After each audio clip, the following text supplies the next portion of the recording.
चाळलेली माती वापरून पूजास्थानी छोटी वेदी तयार केली जाते.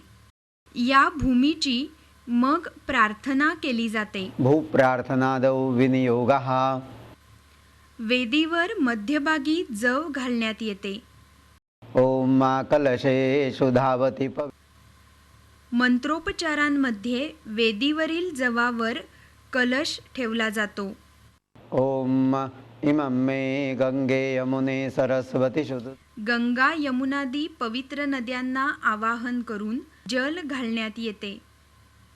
कलशामध्ये गंध घालण्यात येते. एवानो दूर्वे प्रतनो सह. कलशामध्ये दुर्वा घालण्यात येतात. कलशावर पंचपल्लव म्हणजे औदुंबर, पिंपळ, वड, आंबा, जांभूळ अशा 5 प्रकारच्या विशेष पवित्र वृक्षांची पाने ठेवली जातात.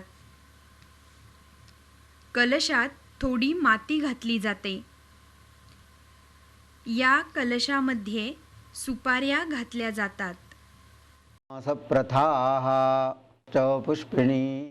सोने, हिरा, नीलमणी, पाचू व मोती ही पंचरत्ने होत. कलशामध्ये ही पंचरत्ने घालण्यात येतात. ओम हिरण्यरूपस्य हिरण्यसदृगपान्नपात्सेदु हिरण्यवर्णः. कलशात चांदीचे नाणे घातले जाते. कलशाच्या कंठाभोवती सूत गुंडाळले जाते. कलशावर तांदूळ भरलेले ताम्हण ठेवले जाते. अस्मिन् कलशे वरुणं सांगम. आता श्री वरुण देवाला आवाहन केले जाते. आता श्री वरुण देवाला गंध, फूल, नैवेद्य आदी उपचार दिले जातात. त्यानंतर कलशाच्या ठिकाणी श्री वरुण देवाची स्थापना केली जाते. महावरुण प्रियताम स्योना पृथ्वी भवान वृक्षरा निवेशनी यच्छा. आता वेदीवर माती पसरली जाते. कलशाभोवती वेदीवर अंकुरणारी धान्ये पसरवण्यात येतात. यात 2 प्रकारच्या चवळी, जव, तांदूळ, 2 प्रकारचे वाटाणे, मूग आदींचा समावेश होतो.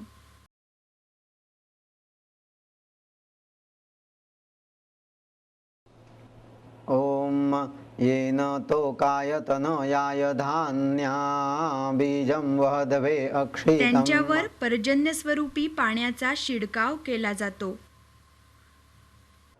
पर्जन्याय प्रगायत दिवसपुत्राय मीळुषे सन. ओम वर्षन्तु ते विभावरि दिवो अभ्रस्य विद्युताः रोहन्तु सर्वबीजान्यव. धान्याला प्रार्थना करण्यात येते. देवदानव संवादे मध्यमाने महोदधौ उत्पन्नोऽसि तथा कुंभ विधृतो विष्णुदा स्वयं.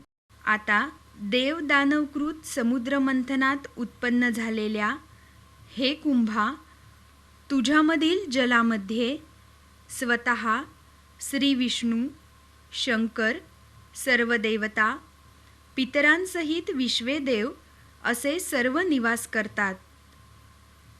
श्री देवीच्या आवाहनासाठी मी तुला प्रार्थना करतो असे म्हणत घटाची प्रार्थना केली जाते.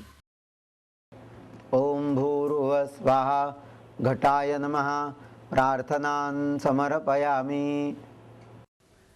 घटस्थापनेमध्ये घटात घालण्यात येणाऱ्या वस्तूंमध्ये सत्वगुण व देवतांच्या लहरी आकृष्ट करण्याची क्षमता अधिक आहे. त्याचप्रमाणे या वस्तूंमुळे आकृष्ट झालेल्या लहरी दीर्घकाळ त्या ठिकाणी राहतात.